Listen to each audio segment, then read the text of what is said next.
to Apostolic Mother. Ìyá Rainbow. Ẹ máa wo Bisi Ologe TV. Ẹ má yí kúrò bẹ́ẹ̀ o. Ẹ má kó wà bẹ́ẹ̀.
Hallelujah.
Ariwo àmì rẹ̀ ni mo fẹ́ gbọ́ lókè látòní lọ òní tọrọ jẹ́.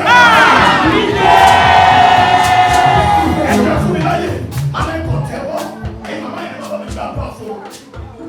Ọmọ tí ò jẹ́ ìgbẹ́gbẹ́ ọ̀gá rà. Ẹ̀jẹ̀ wọn méjèèjì, gbogbo ẹ̀dẹ́ ènìyàn tó lè bá bàbá dúpẹ́ pẹ̀lú 1,000 naira. Ẹ bá mi fàyè yìí sílẹ̀ yẹn bá wà.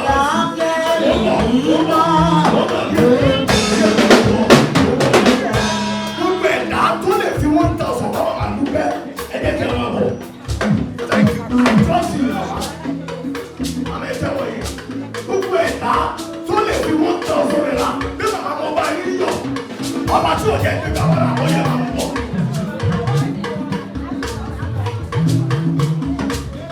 Gbogbo ènìyàn ẹ máa bọ̀ ẹ máa bọ̀ ẹ máa mú ẹ máa bọ̀ àwọn ẹ̀tẹ̀wọ̀ yẹn ẹ̀tẹ̀wọ̀ yẹn.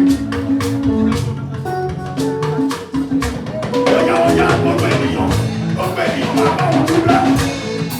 Ọlọ́gbọ̀n ló máa dúró kí wọ́n máa lè fi òkú. Oyè ló máa lọ bí ẹ̀jẹ̀.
Thanks for watching this video. Please don't forget to click on subscribe button.